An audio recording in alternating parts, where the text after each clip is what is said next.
Bom, está no ar mais um episódio do podcast Conversa de Cerca, mais um podcast original aqui do Notícias Agrícolas. E nas últimas edições, nos nossos últimos episódios, a gente tem tratado muito sobre a crise de insumos, o processo inflacionário e as preocupações do produtor brasileiro para a safra 22-23, embora essas preocupações já estão postas à mesa e a gente já tem visto os produtores tentar, de fato, achar ferramentas e mecanismos para mitigar esses altos custos que estão sendo esperados para a nova temporada. Ao lado, naturalmente, dessas preocupações estão as preocupações e talvez certa ansiedade com o crédito também para a próxima safra. Qual o volume de recursos que a gente vai ter disponível, como é que vai ficar a nossa taxa básica de juros, as nossas taxas de juros diante do caminho que a taxa básica de juros tem percorrido no Brasil. Então, tudo isso junto traz aí esse desenho que o produtor precisa juntar todas as peças para entender como é que vai ser. Por isso que do outro lado da cerca, neste episódio, está Antônio da Luz, economista-chefe da Farsul, que é a Federação de Agricultura do Estado do Rio Grande do Sul, grande parceiro do Notícias Agrícolas já tem tempo, né, Antônio? É um prazer receber você, dessa vez, pela primeira vez, neste podcast. Seja bem-vindo. Muito obrigado, Carla. Estou muito feliz de estar aqui no podcast Notícias Agrícolas, aqui desse lado da cerca, né? Muito feliz aqui de estar com vocês e falar desse assunto que pode ajudar, sim, muitos produtores a formar o seu senso em relação ao que deve fazer neste momento, que afinal de contas estamos numa encruzilhada. Temos juros subindo, temos escassez de crédito, temos insumos que não param de subir. O que eu faço, né? Então, acho que esse tema é um tema de primeira hora e eu estou muito feliz de estar aqui contigo. Obrigada, Antônio. A felicidade é nossa e a honra, como sempre, também. Antônio, a primeira pergunta que eu quero te fazer, ela é bastante direta. O produtor está preocupado com o crédito para a safra 2022-23? Ele está temendo o que vem de notícia para ele para essa próxima temporada? Sim, e eu diria que a nossa preocupação não é de hoje, Carla. Não é de hoje Certo. mesmo. Que veja, nós estamos desde o dia 7, de fevereiro sem plano safra. Dia 7 de fevereiro, nós ficamos sem nada, nenhum recurso do plano safra foi disponibilizado para os produtores. A partir de março, foi liberado exclusivamente custeios da agricultura familiar, só. Certo. E agora nem mais isso. Então, o que está acontecendo? O Plano Safra, que não é de hoje, aquelas pessoas que acompanham Notícias Agrícolas há anos, sabem que há anos nós viemos alertando para os sinais de esgotamento do sistema de crédito rural, tal qual nós conhecemos. E esse esgotamento, ele talvez tenha chegado no seu ápice, agora em 2022, quando no segundo mês da lei orçamentária, eu vou explicar um pouquinho como é que funciona debaixo do capô o Plano Safra para o nosso ouvinte do podcast entender. O Plano Safra, ele tem como fonte de recursos, a primeira coisa que tem que ficar claro, o dinheiro não é do governo. O dinheiro não é do governo. Aquele dinheiro que são recursos bancários e do mercado de capitais. É dali que vem o dinheiro. Tá? Antigamente, naquele tempo lá do plante que o João Guarante, aquelas coisas todas, lá sim, era o governo que financiava a agricultura. Até o início da década de 90, o governo financiava a agricultura. Desde 1996, não é mais assim. O dinheiro que financia o Plano Safra são recursos da poupança, recursos do depósito à vista e recursos livres das instituições bancárias. Para investimento, aí sim tem o funding do BNDES. Agora, o governo com o Tesouro não financia a agricultura. Porém, na parte que é controlada do Plano Safra, ou seja, recursos de poupança, recursos dos depósitos à vista, o governo dá as regras. Olha, você pode pegar o dinheiro que você capta em poupança e direcionar para crédito rural. Você pode pegar uma parte dos seus depósitos compulsórios e direcionar para crédito rural. Porém, para fazer isso, a regra é essa aqui, ó. Tem que cumprir essas regras. Essas regras estão no Manual do Crédito Rural.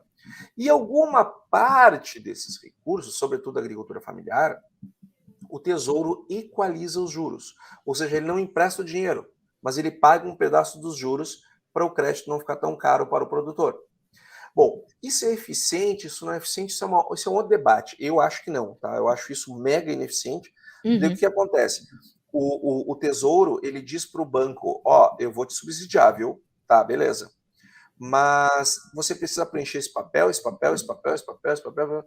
No final das contas, o que acontece? O cara, o agente financeiro tem que ter uma mega de uma estrutura só para preencher a papelada do governo. Então, o governo está pagando para o banco preencher papel. Não é para. Não, eu quero dizer no fim do dia o seguinte, que não chega no produtor o benefício. Certo. Fica no meio do caminho com a burocracia que o próprio Tesouro, o Banco Central, etc., exige. Então, fechado esse parênteses de que já não é mais eficiente, mas para haver esta equalização, e como eu disse, uma parte fica na burocracia, outra parte não, a parte da agricultura familiar não, ela de fato, ela chega no produtor em forma de juros mais baratos. O Tesouro precisa ter rubricas. Rubricas essas abastecidas com recursos orçamentários.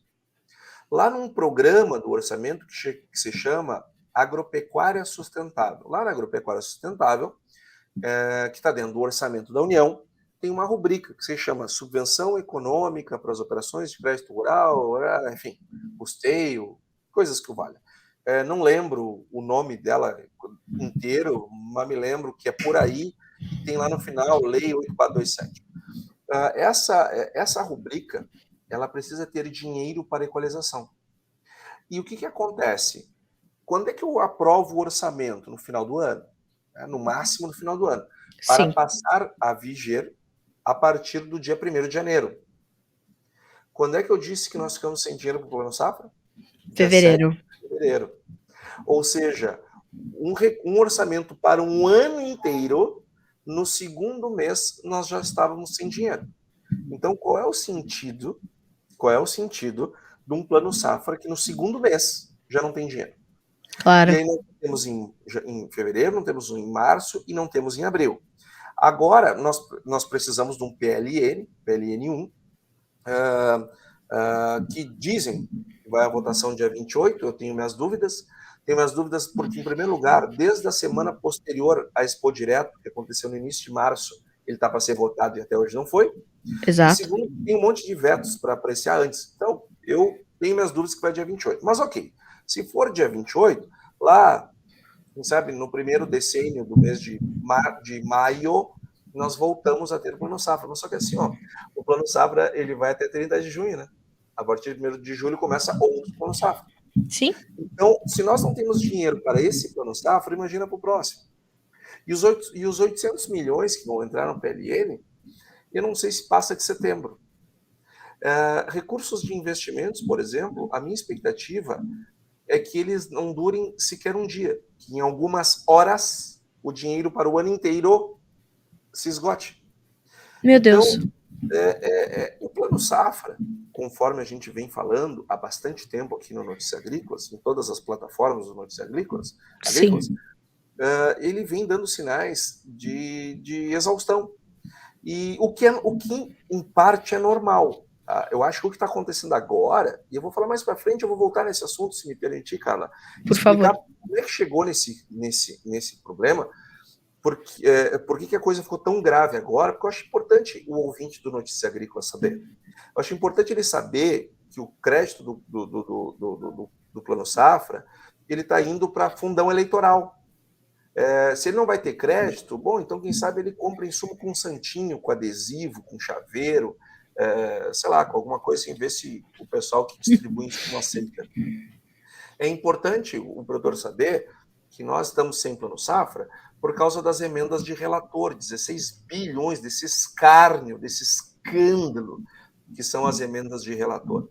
Então, é importante o nosso ouvinte do podcast saber que o orçamento da agropecuária para 2022 apesar de toda a inflação, ele é menor do que 21. E é importante que o nosso ouvinte do podcast saiba que o orçamento da agropecuária, que é na casa dos 20 bi, costuma ser executado 50%, 55% do valor orçado, todo ano. Então, além de nós orçarmos, aliás, nós executarmos a metade do que é orçado, o desse ano foi orçado menos.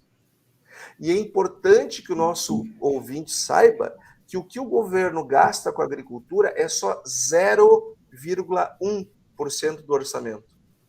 E mesmo assim, aliás, é 0,2% do orçamento, e mesmo assim ele executa só a metade, que dá 0,1% do orçamento. Então, o que está acontecendo agora, que aos meus olhos é um absurdo, é algo lamentável, algo vergonhoso, nós estarmos 3 meses já sem plano safra, é decorrente de não ter dinheiro nas rubricas do plano safra, que é problema de Congresso, etc., e de quem fez o orçamento. Agora, é também verdade que mais hoje ou mais amanhã o plano safra ia chegar num estado de exaustão, porque, cara, não é à toa que o governo, e eu acho que ele fez isso muito certo, tá? O governo fez a MP do agro, que depois virou a lei do agro, a lei que organizou e normatizou os FIAGROS, o CRA garantido, todas essas medidas são formas de linkar o agronegócio, plugar o agronegócio lá no mercado de capitais. Porque o sistema, tal qual nós conhecemos hoje, não dá conta de sustentar a demanda de crédito da agropecuária. Ele nos ajudou a chegar até aqui. Lá em 1996, quando ele foi criado, ele era genial. Nós olhávamos para o teto de recursos, parecia que não ia chegar nunca. Só que ali em 2010 já chegou. Então, nós estamos ano a ano forçando um sistema que não tem mais condição, que não consegue gerar poupança e depósito à vista o suficiente para financiar o agronegócio, que cresce muito mais que a economia. Então, nós precisamos outras fontes, e o mercado de capitais é o caminho, e não foi de graça que o governo criou a lei do agro e o FIAGRO. Antônio, bom, claro que há muitas pérolas, né, nessa resposta que você acabou de me dar, e nesse entendimento, principalmente da nossa audiência, do que está acontecendo com o crédito agrícola, e é o que alimenta, portanto, essa preocupação do produtor, mas já há um tempo, numa outra ocasião em que eu te entrevistei, você me fez um cálculo muito claro também, que deixou essa preocupação nítida já nas últimas temporadas, que era o seguinte: a gente tem aumentado muito o valor da nossa produção, do nosso faturamento, e o volume de recursos não cresce na mesma velocidade, ou não tem uma correspondência direta nesse volume de recursos que chega para o setor do que a gente entrega para a economia. Ou seja, isso continua acontecendo e faz parte, portanto, dessa falha no sistema. Exatamente, Carla. O que acontece?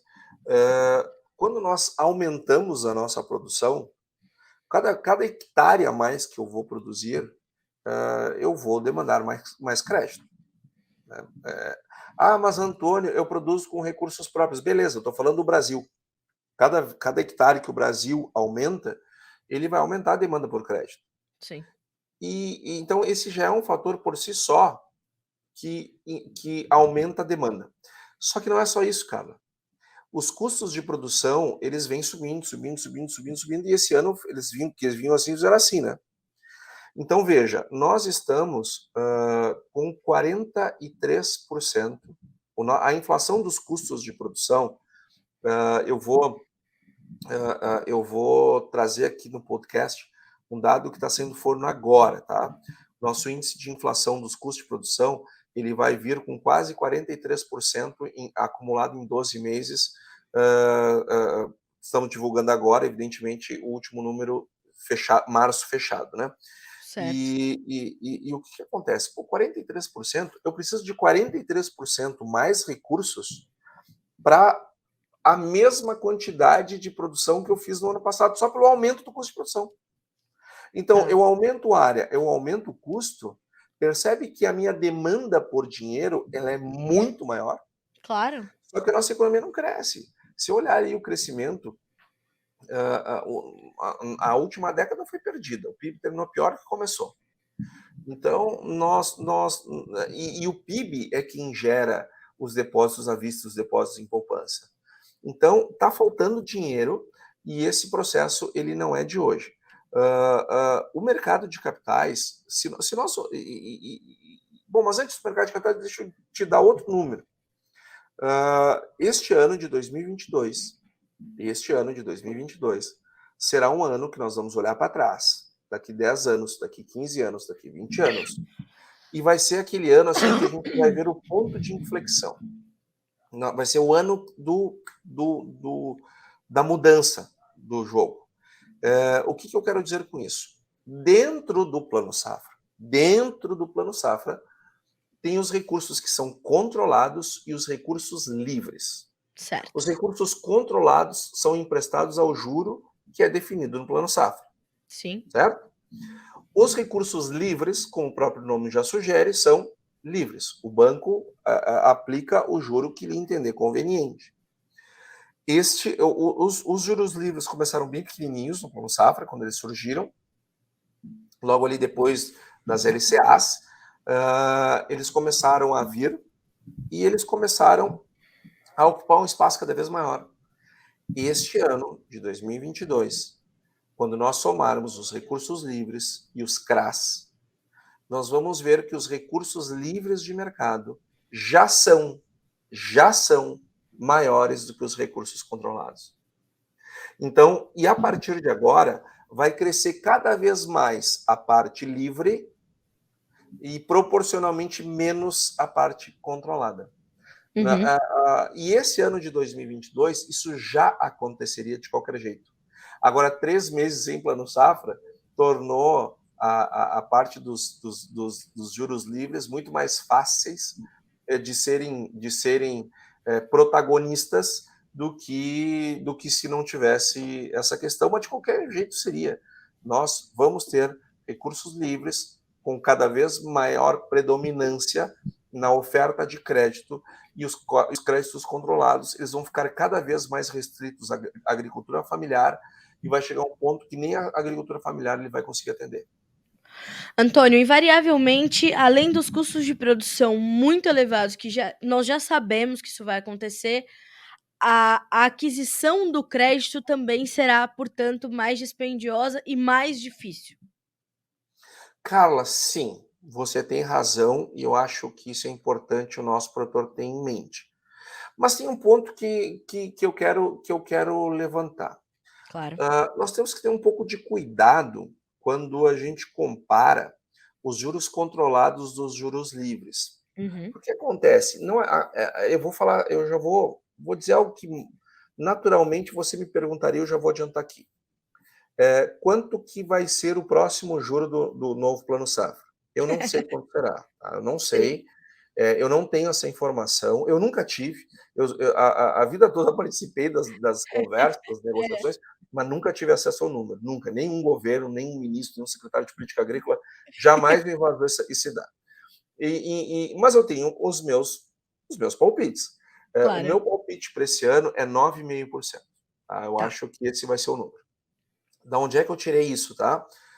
De outros momentos que a Selic estava no patamar que está hoje, da relação Selic juro do Plano Safra, enfim, o juro não será baixo, talvez seja maior do que 9,5%, eu duvido que seja menor, e se for menor, eu acho que vai ser ruim para o produtor. Por que isso, cara? Porque quanto menor o juro, maior o custo para o governo nas operações que são subsidiadas. Quanto maior o subsídio que o governo tem que botar para cada ponto percentual de juro, menos dinheiro é disponibilizado para ser emprestado com o subsídio. Então, é aquela coisa, se eu baixo muito o juro, eu diminuo a quantidade de dinheiro ofertada controlada. Então, é uma equação que não faz muito sentido. Baixa muito. Não adianta eu emprestar, dar um juro bem baixo e não ter dinheiro. E o produtor ir lá buscar aquele dinheiro, aquele juro e não ter. Então, não adianta nada. Então, a minha aposta é 9,5%. Certo. Então vamos lá. 9,5% mais 0,5% para fazer o projeto, ou algo parecido a 0,5% para fazer o projeto, já virou 10. Aí eu vou cobrar uma taxa flat do não sei o quê. Aí eu vou cobrar, não, mas aí tem a reciprocidade, consórcio, é, Os penduricalhos. sim, os penduricalhos, o plano de capitalização, o plano de previdência, aplicação do não sei o quê, essas porcarias aí que os bancos costumam empurrar para o produtor na hora do acesso ao crédito. No final das contas, esse juro vira 13, vira 14, e mais os custos cartoriais da garantia, mais isso, aquilo vai 16, 17.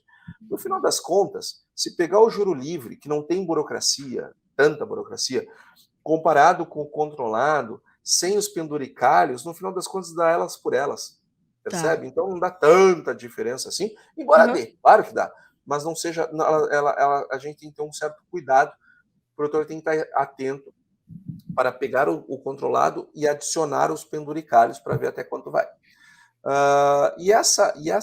Esses juros livres, portanto, eles vão ser uma pancada nesse ano. Porque 15, 16, 17%, gente, é muito dinheiro. É muito dinheiro. A agricultura não dá isso. Ela não dá espaço para você ter uma margem, e não dá uma margem tão folgada que permita que o produtor possa pagar 17% de juro com tranquilidade. Por isso a importância do produtor trabalhar desalavancado. Né? Isso, mais uma vez, nós já dissemos aqui, o crédito ele tem que ser algo que complementa e não a essência da necessidade. O produtor tem que comprar o seu custo de produção, formar seu custo de produção com os seus recursos. E complementar com o recurso do crédito, e não o contrário. Eu sei que muita gente vai ouvir isso e vai dizer, não, é muito fácil falar, difícil é fazer. Claro que é mais fácil falar do que difícil fazer, porque fazer exige sacrifício, exige ir para uma feira e não se entusiasmar, com ferro, significa você não sair arrendando área pagando qualquer preço, saindo arrendando área sem saber se pode ou não pode, tendo que fazer conta antes, ou seja, exige alguns sacrifícios.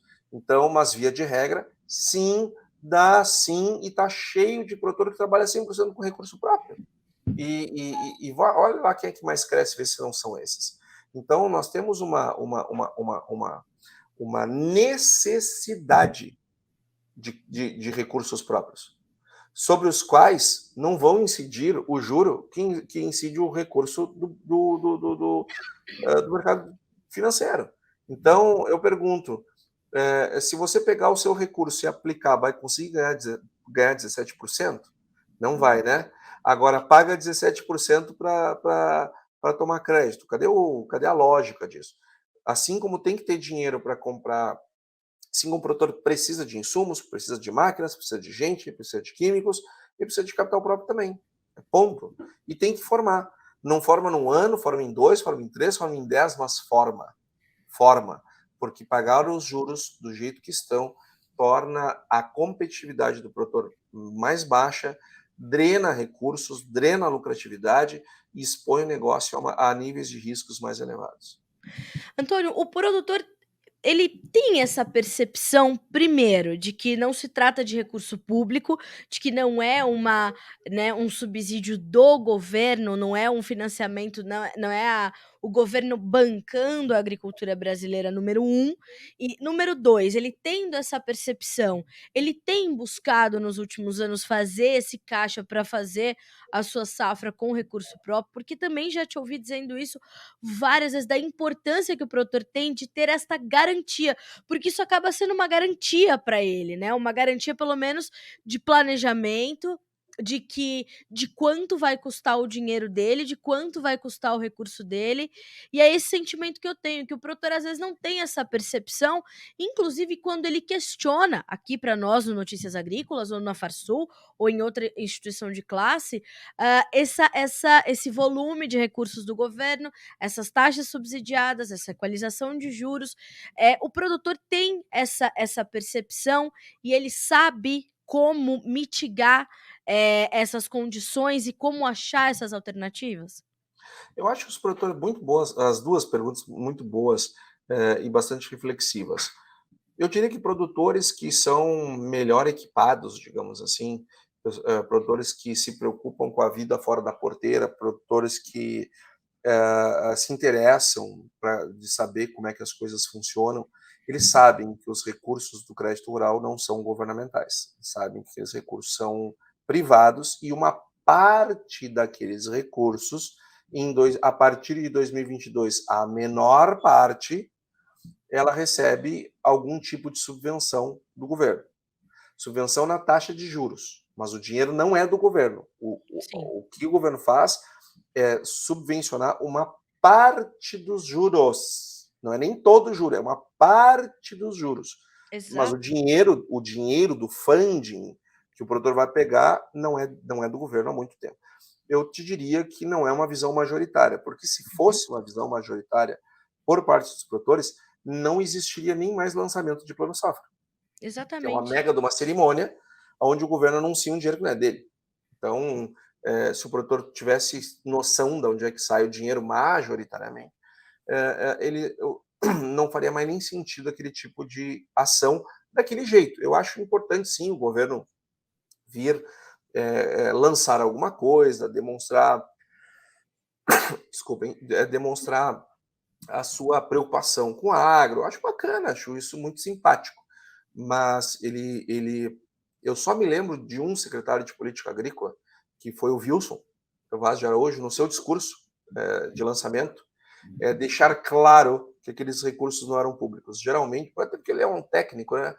Geralmente os políticos eles fazem questão de fazer um discurso dúbio, que dá a sensação para o produtor que ele está sendo muito ajudado, quando na verdade aquele dinheiro nem do governo é. E a segunda questão, que diz respeito à formação de capital próprio ao longo do tempo, eu vou te dizer que sim, os produtores estão se atentando para isso. Sim, pelo menos é uma percepção minha, eu não tenho certeza, não tem nenhuma pesquisa que indique isso, mas eu vejo muita gente falar isso para mim, que era um tema que ninguém tratava e hoje muita gente vira para mim e me traz isso, até porque comenta que ouviu em algum momento a gente ter comentado isso, sobretudo aqui no Notícias Agrícolas. E aí as pessoas param para pensar e dizem, não, parei, mas esse negócio faz sentido. Como é que eu vou pagar 17% de juro? Eu ganho 17%?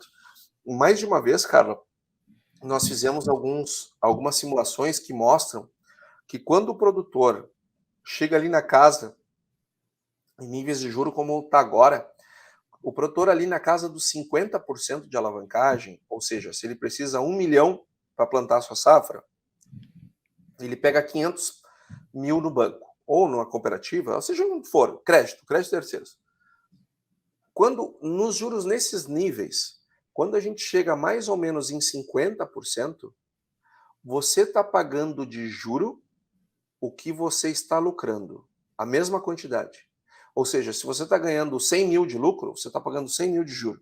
Grosso modo, tá? Grosso modo. Sim. Então, o que eu quero dizer com isso?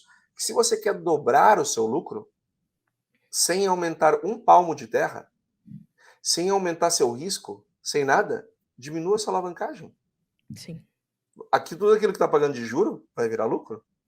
Você dobra a sua lucratividade, está deixando de pagar juro.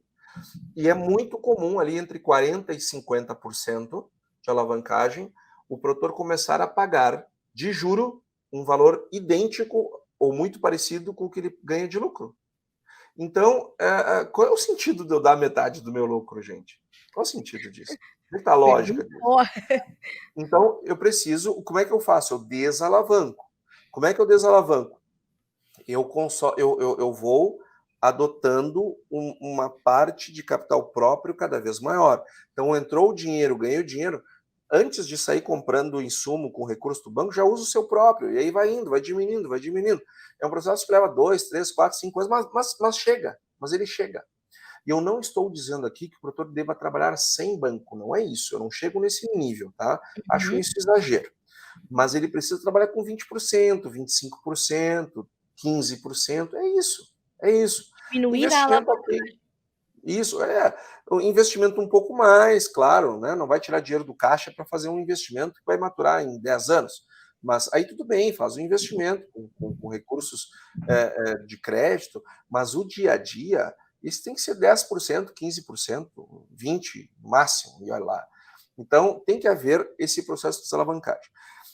Carla, e ainda dentro da tua pergunta, eu quero dizer o seguinte, vamos pensar assim, produtores bons, tá? Produtor que não é bom, primeiro tem que virar bom, depois a gente conversa, mas vamos pegar os bons produtores do Brasil, Sim. que é a imensa maioria dos produtores brasileiros, produtores bons. Esses caras, eles têm um nível de produtividade homogêneo, né? Tirando as questões de região, de tipo de solo, microclima, que são coisas que o produtor não consegue controlar, né? Eles têm produtividades muito parecidas. Tirando os fatores externos, as produtividades são parecidas. Porque o nível tecnológico é parecido. Uhum. O nível tecnológico é parecido. Tá. Então, você concorda comigo que se o preço é igual para todo mundo e a produtividade é mais ou menos a mesma para todo mundo, o que faz diferença na minha lucratividade não é a minha produção, porque a produção é parecida, todo mundo é mais ou menos parecido. O que vai fazer diferença é o preço que eu compro os meus insumos e a hora que eu vendo o meu produto. Total. Certo? Então, e nós já mostramos isso, já fizemos várias contas mostrando que a variação de preço dos insumos dentro do ano é entre 20 e 25%. Estou falando dado histórico, tá? Eu sei que esse ano é bem mais. Mas, historicamente, antes dessas explosões todas de custo, em 10 anos anteriores a essas crises todas, nós tínhamos uma situação aonde entre 20% e 25% era a variação dos custos. Tá. E entre 25% e 30% era a variação dos preços dos produtos agropecuários, grãos e pecuária de corte. Entre 25% e 30%, a variação do preço dentro do ano. Ou seja, eu nunca vou conseguir, nem devo ter isso como objetivo, porque geralmente quem tenta fazer isso quebra a cara, mas eu tenho que tentar, pelo menos, comprar, não acertar o olho da mosca com ela voando, mas comprar os insumos abaixo do preço médio do ano.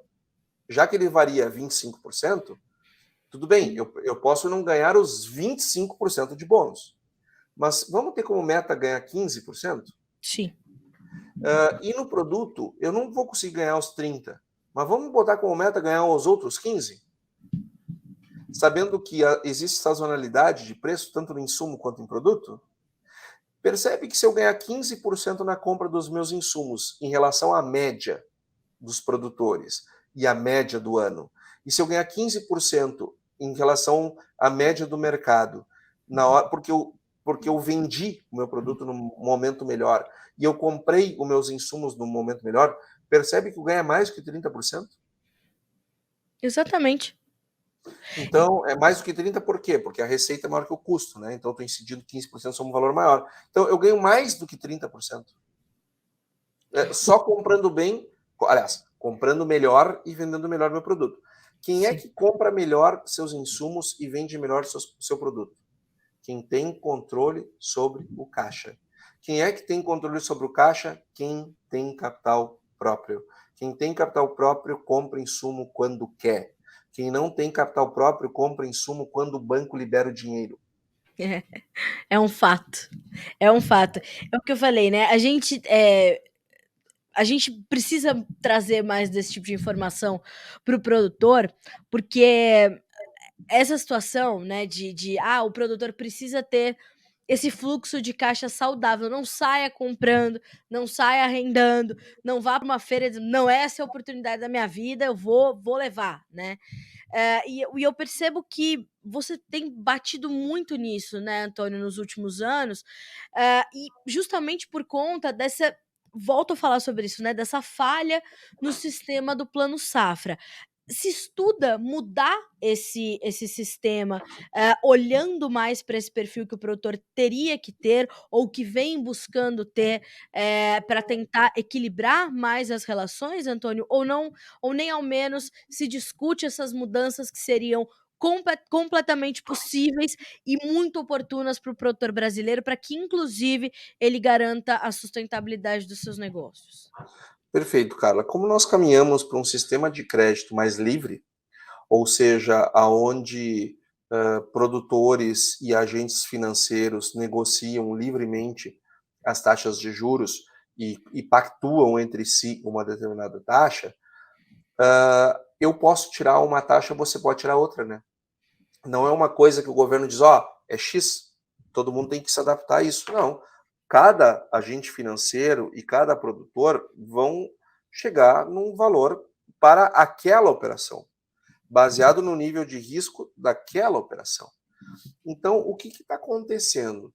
No momento que o mercado de capitais cresce dentro da composição de crédito do produtor rural, e eu tenho dentro do sistema bancário uma livre negociação de taxas, vai pegar taxas menores quem for mais organizado, em primeiro lugar. Ou seja, aquele produtor que consegue demonstrar para os agentes financeiros qual é o risco dele. Então, se eu tenho um balanço, se eu tenho um DRE, se eu tenho um DFC, e que eu entrego lá para o agente bancário e ele vê, analisa, em primeiro lugar, eu tenho os instrumentos, já comecei bem. A maioria não tem nada. Quando eu não tenho nada, o que acontece? O banco, eu não sei quem é o Antônio. Se eu não tenho um balanço, um DRE e um DFC, o banco vira, eu não sei quem você é. Não sei quem você é. Porque, olha aí, eu não sei, você não consegue me demonstrar nada. Então, se eu tenho os demonstrativos, eu já pelo menos já me diferencio. O banco consegue analisar corretamente qual é o risco. Se ele não consegue saber qual é o risco que eu sou, ele vai pressupor que eu sou risco máximo. Percebe? Então ele vai dizer assim, o Antônio é risco máximo. Por quê? Porque não tem nada aqui para me demonstrar, eu vou tratar ele como máximo. Então, o que acontece? Hoje, quando eu opero dentro de um banco, ele está vendo lá meu extrato, ele consegue medir qual é o meu risco. Mas eu fico refém dele. Se eu quero fazer uma operação em mercado de capitais, que é o futuro do crédito rural, aliás, já é o presente do crédito rural, eu preciso demonstrar quem eu sou. Se eu consigo demonstrar que eu sou e que eu sou de baixo risco, eu vou pegar juros mais baixos. Se eu não consigo demonstrar quem eu sou, ou consigo e a minha situação é ruim, eu vou pegar juros mais altos. Mas o fato é que, do mesmo jeito que o produtor aprendeu a entender de máquina, que é uma dificuldade enorme, porque tem 500 tipos e cada uma com uma funcionalidade, a marca A, a marca B, o trator A, o trator B, a colheitadeira A, B ou C, aqueles painéis cheios de botões, enfim, acho que hoje é mais fácil pilotar um avião do que uma máquina dessas. Sim. E ele aprendeu. Fertilizar o solo é um desafio, não é fácil. Acertar lá a composição, fazer mapa de solo, fazer agricultura de precisão, essas coisas todas, é muito difícil. E o produtor faz. Saber aplicar e escolher quais são os produtos químicos, acertar a forma de fazer, o dia, as condições climáticas, etc. Tudo isso é complexo e o produtor sabe fazer. Sim. Ou seja, a parte gerencial, que é onde ele está deixando muito dinheiro na mesa, é mais fácil do que essas coisas. Se ele aprendeu a tocar os processos produtivos, a parte de gestão vai ser muito mais simples, desde que, obviamente, ele se interesse pelo tema e coloque alguma energia nesse processo. Você sabe, Antônio, que num dos primeiros episódios do Conversa de Cerca, eu entrevistei um representante do mercado de capitais, e uma pessoa bem distante, é difícil dizer, mas assim, distante do mundo que a gente vive, porque o agronegócio é muita vivência, né? Mas ele dizia o seguinte: olha, demorou. Eu até fui buscar aqui o episódio, né? Esse episódio é o episódio 50, e isso foi no episódio 13. E ele dizia o seguinte: demorou, mas a ficha da Faria Lima caiu, né? Que a gente precisa olhar para o agronegócio, o mercado de capitais precisa olhar para o agronegócio. E uma melhor gestão de risco e mais transparência no setor, no melhor sentido da palavra, essa organização, esses balanços em dia, essas metas de sustentabilidade bem definidas, essas metas sociais bem definidas, toda a contabilidade muito profissionalizada, atraiu muita atenção do mercado de capitais. E como ele mesmo falou, demorou, mas a ficha caiu. Acho que dos dois lados, né, Antônio? Quando a gente começa a ver o mercado de capitais olhando para o mercado do agronegócio, já é um trampolim e tanto, e assim, é pouco para a gente dar um salto que pode mudar muito a direção das gestões no país e do próprio setor dentro da engrenagem complexa que é a economia brasileira, não? Perfeito. Nós temos que entender que, assim como a Faria Lima despertou para o agronegócio também despertou para a Faria Lima. Exato. E o que, que acontece? Vamos lá, para nós vermos como isso não é tão novo, né?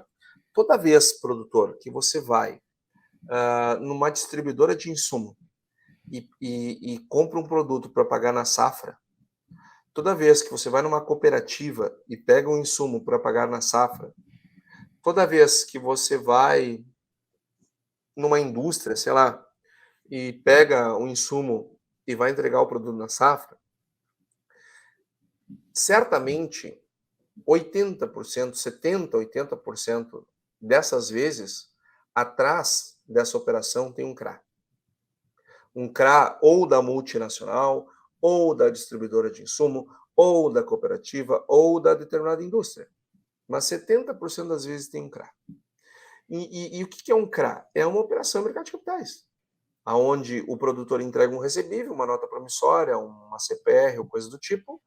Aquele originador concentra de vários produtores. Esse originador pode ser a cooperativa, pode ser a revenda, enfim, e ele vai então ceder estes recebíveis para serem securitizados, transformados num CRA que vai ao mercado de capitais, certo?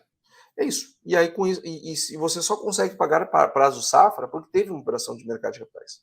Então, o mercado de capitais ele já está no agronegócio, e o agronegócio já está no mercado de capitais há bastante Sim. tempo. Só que qual é a diferença do mercado de capitais para o banco? O banco, eu tenho um extrato que diz tudo o que eu fiz. Na Faria Lima, eu não consigo, eu não vou chegar lá com os meus extratos. Sim. Eu preciso, o banco está ali o dia inteiro, né, com os sistemas, lendo o que aquele cara está fazendo e fazendo cálculos automáticos para ver o nível de risco daquele produtor. Quando eu vou fazer operações em mercado de capitais, eu preciso fazer o que qualquer empresa faz: balanço, DRE, DFC. Então, nós precisamos, balanço patrimonial, DRE é demonstrativo do resultado do exercício, e DFC é demonstrativo do fluxo de caixa. Então, com essas, eu preciso mostrar para quem está me emprestando quem eu sou. Se eu não consigo mostrar quem eu sou, eu não vou conseguir tomar dinheiro barato nunca. Porque eu sempre vou ser visto com riscos. Ah, mas vocês não sabem com quem vocês estão lidando. Eu sou fulano de tal, eu planto 5.000 hectares, 10.000 hectares, 100... Dane-se. Não importa. Não importa o seu tamanho. Porque o que acontece? Eu plantar muito mais significa só mais risco. Percebe? Porque vai Sim. pegar mais dinheiro. Então, não é o tamanho o problema. Você pode fazer uma operação pequena, pode fazer uma operação gigantesca. O que, para avaliar o risco da operação, eu preciso olhar os instrumentos de gestão do produtor. Então, Exatamente. eu posso ter uma operação bem pequenininha, que o risco é baixíssimo, e uma operação enorme com risco altíssimo. Eu posso também ter o contrário, uma operação bem pequenininha com risco altíssimo, ou uma operação enorme com risco baixíssimo. Depende da gestão. Então, gestão é algo fundamental que o produtor precisa estar atento. Mas eu percebo que a gente está evoluindo também nesse setor, não, Antônio? Eu sinto o produtor mais atento justamente a isso, porque ele sabe que se ele mantiver tudo em dia, qualquer situação que ele vá tentar, até porque hoje, quando a gente fala de crédito, a gente não fala mais só de dinheiro. Né? A gente fala de credibilidade, a gente fala das questões ambientais, a gente fala de ESG, a gente fala de uma